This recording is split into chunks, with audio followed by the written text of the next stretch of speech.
নতুন ৰাজনীতি দলৰ জয় ভাৰত পাৰ্টিৰ সৈতে 2026 চনৰ বিধানসভা নিৰ্বাচনত যুঁজ দিব আছাই মৰাণত আছাৰ কাৰ্যনিৰ্বাহক সভাত সদৌ অসম আদিবাসী ছাত্ৰ সন্থাৰ সভাপতি প্ৰদীপ নাগে সদৰি কৰে এই কথা। প্ৰদীপ নাগে কয় যে আজিলৈকে প্ৰতিটো ৰাজনৈতিক দল আৰু চৰকাৰে আমাক ভোট বেংক হিচাপে ব্যৱহাৰ কৰাৰ বাদে আমাক একো দিয়া নাই। সেয়েহে এতিয়া আমি নিজৰ সাংসদ আৰু বিধায়ক সৃষ্টি কৰিবলৈ নৱগঠিত জয় ভাৰত পাৰ্টিক সমৰ্থন কৰিব।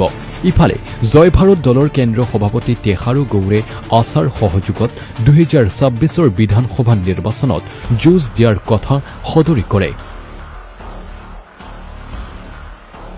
আজি আমি সদৌ অসম আদিবাসী ছাত্ৰ সন্থা হৈ পেলাই একটা সিদ্ধান্ত লোৱা হ'ল আজিৰ মিটিঙৰ জৰিয়তে 2026 এই ইলেকশনত আদিবাসী ইণ্ডিপেণ্ডেণ্টলি ফাইট কৰিব আৰু নিজস্ব পলিটিক্যাল পাৰ্টিক লৈ পেলাই আমাৰ এমএলএ এমপিৰ দ্বাৰা আমাৰ যিকেইটা আজি পেণ্ডিং ইস্যু আছে এইটো সলিউশনত আনিম। এখানে 2026ত আমাৰ জয় ভাৰত পাৰ্টিৰ নামত আদিবাসী বিলাকে প্ৰতিদ্বন্দ্বিতা কৰিব, কন্টেস্ট কৰিব আৰু তাৰ যোগেদি আমি এমএলএ এমপি বনাই লৈ যাম।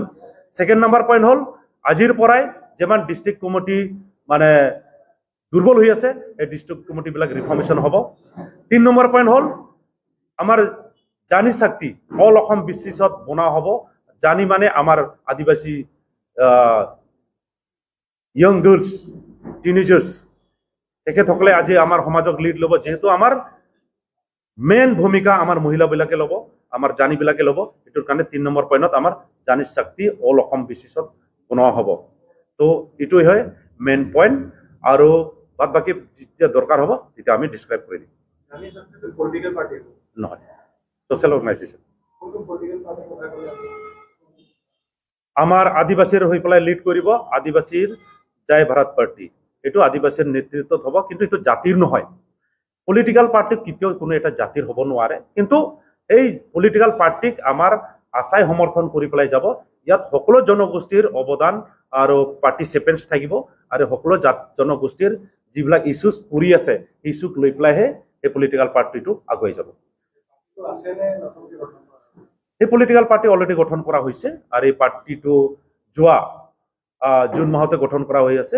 তো সেই পাৰ্টিক আমি বুজি পাই পেলাই সেই পাৰ্টিৰ লগত আলোচনা কৰা হ'ল ডিটেইলছ যে আমাৰ ইস্যুবিলাকক ল'ব না নল'ব। মেজৰিটি আদিবাসী থকাৰ কাৰণে তেখেতসকলে আচুৰেঞ্চ দিছে। এইটোৰ কাৰণে আমি ফুল্লি এই পাৰ্টিক আমি সমৰ্থন কৰিবৰ কাৰণে আমি বাধ্য হৈছোঁ।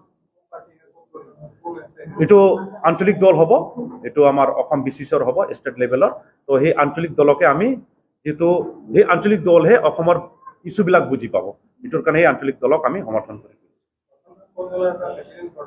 তেখেতৰ পাৰ্টি আছে আৰু তেখেতৰ প্ৰেচিডেণ্ট আহিছে, সি নিজে ক'ব ডিটেইলছ এইটোৰ ভিতৰত।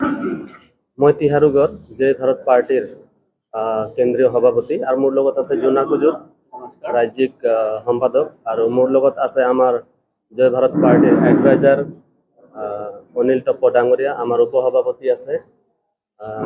এতিয়া কথাটো হৈছে জয় ভাৰত পাৰ্টি যোৱা 2024 বৰ্ষৰ নৱেম্বৰ মাহৰ 19 তাৰিখে আমি গুৱাহাটী প্ৰেছ ক্লাবৰ জৰিয়তে আমি ঘোষণা কৰিছিলোঁ আৰু ইতিমধ্যে সমগ্ৰ অসমত আমাৰ জয় ভাৰত পাৰ্টি জিলা সমিতি, সমষ্টি ৱাইজ কমিটি, বুথ কমিটি ইতিমধ্যে গঠন হৈ আছে আৰু আগন্তুক panchayat election, MLA election, MP ইলেকশ্যনৰ কাৰণে আমি সাজু হৈ আছোঁ আৰু অসমত তীব্ৰ গতিত আমাৰ এই সমিতি আমি বনাই আছোঁ আৰু অসমৰ ৰাইজে এই জয় ভাৰত পাৰ্টিক সঁহাৰি জনাইছে, ভাল লাগিছে। এতিয়া চাওক, অসমত যিমান জাতি জনগোষ্ঠী আছে সকলোতকৈ পিছপৰা জনগোষ্ঠী বুলি ক'লে আদিবাসী আছে আৰু আদিবাসীৰ যিমান ইছ্যুজ আছে জনজাতিকৰণেই হওক বা মাটিৰ পাট্টাই হওক বা চাহ শ্ৰমিকৰ মজুৰি বৃদ্ধিৰ কাৰণেই হওক, তো এই আদিবাসী ইছ্যু যিমান আছে আমি এই ইছ্যুৰ ওপৰত কাম কৰিম আৰু অসমত যিমান অন্য পিছপৰা জনগোষ্ঠী আছে সকলোৰে পূৰ্ণাংগ উন্নয়নৰ হকে আমি জয় ভাৰত পাৰ্টি আমি কাম কৰি যাম। হয়, জয় ভাৰত পাৰ্টি যিহেতু আদিবাসীৰ নেতৃত্বত গঠন হৈছে আৰু আশা হ'ল আদিবাসী জাতীয় সংগঠন আৰু আশা জয় ভাৰত পাৰ্টিক পূৰ্ণ সমৰ্থন জনাইছে, সেইটোৱে আমাৰ সাহস ভাল লাগিছে। সমগ্ৰ অসমতে আশা কেন্দ্ৰ সমিতি, ডিষ্ট্ৰিক্ট কমিটি, তাৰপিছত আঞ্চলিক সমিতি সকলোৱে জয় ভাৰত পাৰ্টিক তেওঁলোকে সঁহাৰি জনাইছে, পূৰ্ণ সমৰ্থন জনাইছে আৰু যাৰ কাৰণে আমি জয় ভাৰত পাৰ্টি তীব্ৰ গতিত আমি আগবাঢ়িবলৈ সক্ষম হৈ আছোঁ।